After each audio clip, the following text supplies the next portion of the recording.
முதலாவது செய்தி.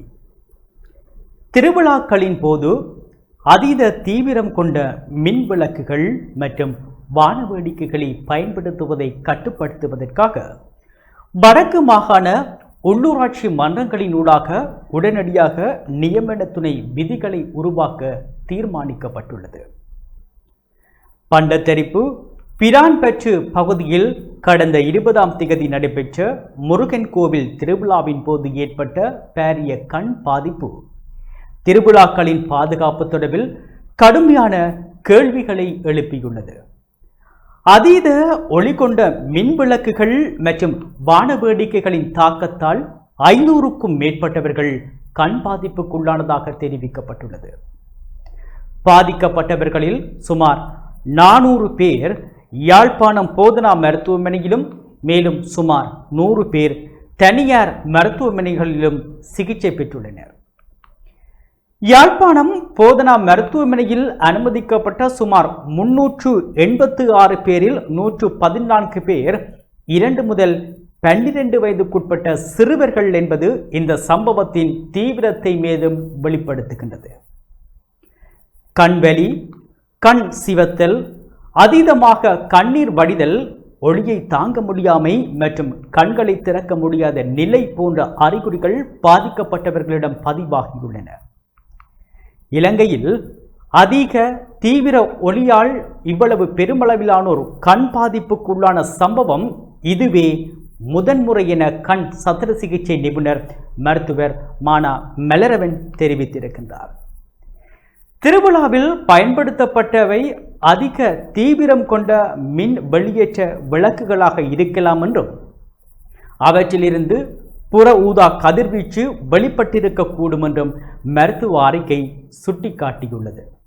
இதனால் பாதிக்கப்பட்டவர்கள் சுமார் 6 மாதங்களுக்கு தொடர்ச்சியான மருத்துவ கண்காணிப்பில் இருக்க வேண்டிய நிலையும் ஏற்பட்டுள்ளது. இந்த சம்பவத்தை தொடர்ந்து அமைச்சர் இனா சந்திரசேகர் மற்றும் வடக்கு மாகாண ஆளுநர் நாவண்ணா வேதநாயகன் தலைமையில் நடைபெற்ற உயர்மட்ட கலந்துரையாடலில் திருவிழாக்கள் மற்றும் பொது நிகழ்வுகளுக்கான பாதுகாப்பு விதிகளை உடனடியாக உருவாக்குவது தொடர்பில் ஆராயப்பட்டுள்ளது. இதன்படி அதீத ஒளியூட்டல் மற்றும் வான வேடிக்கைகள் மட்டுமன்றி திருவிழாக்களில் யானைகளை பயன்படுத்துதல் மற்றும் பொதுமக்கள் கூடும் இடங்களில் ஒலிபெருக்கிகளை இயக்குதல் ஆகியவற்றையும் ஒழுங்குபடுத்துவதற்கு தீர்மானிக்கப்பட்டுள்ளது. மாகாண மட்ட நியமன துணை விதிகளுக்கு மேலதிகமாக தேசிய மட்டத்தில் சட்ட ஏற்பாடுகளை உருவாக்குவதற்கும் நடவடிக்கை எடுக்கப்பட உள்ளது. இத்தீர்மானம் வரவேற்கத்தக்கதாக இருந்தாலும் விதிகளை உருவாக்குவதுடன் மாத்திரம் இதன் நோக்கம் நிறைவடையாது. பயன்படுத்த அனுமதிக்கப்படும் மின் விளக்குகளின் வகை, ஒளியின் தீவிர அளவு, நிறுவப்பட வேண்டிய பாதுகாப்பான தூரம், வான வேடிக்கை நடத்துவதற்கான அனுமதி, நடைமுறை மற்றும் அவசர மருத்துவ வசதிகள் என்பன தெளிவாக வரையறுக்கப்பட வேண்டும்.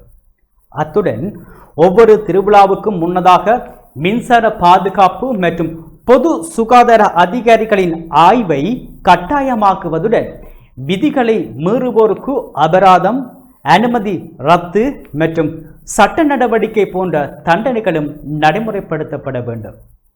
ஆலய நிர்வாகங்கள், உபயகாரர்கள் மற்றும் நிகழ்ச்சி ஏற்பாட்டாளர்கள் கொண்டாட்டத்தின் பிரம்மாண்டத்தை விட மக்களின் பாதுகாப்புக்கே முன்னுரிமை வழங்க வேண்டும். பக்தி மற்றும் பாரம்பரியத்தின் பெயரில் பொதுமக்களின் உயிருக்கும் உடல் நலத்துக்கும் ஆபத்தை ஏற்படுத்தும் செயற்பாடுகளை அனுமதிக்க முடியாது. பண்டத்தரிப்பு சம்பவம் ஒரு தனிப்பட்ட விபத்தாக கடந்து செல்லக்கூடியது அல்ல. பாதுகாப்பு மதிப்பீடு, அனுமதி, கண்காணிப்பு மற்றும் பொறுப்புக்கூறல் ஆகியவற்றுடன் கூடிய ஒருங்கிணைந்த நடைமுறை உருவாக்கப்பட வேண்டிய அவசியத்தை இது உணர்த்தியுள்ளது. எடுக்கப்பட்டுள்ள தீர்மானங்கள் விரைவாகவும் கடுமையாகவும் நடைமுறைப்படுத்தப்பட்டால் மாத்திரமே எதிர்காலத்தில் இத்தகைய பாதிப்புகள் மீண்டும் நிகழாமல் தடுக்க முடியும்.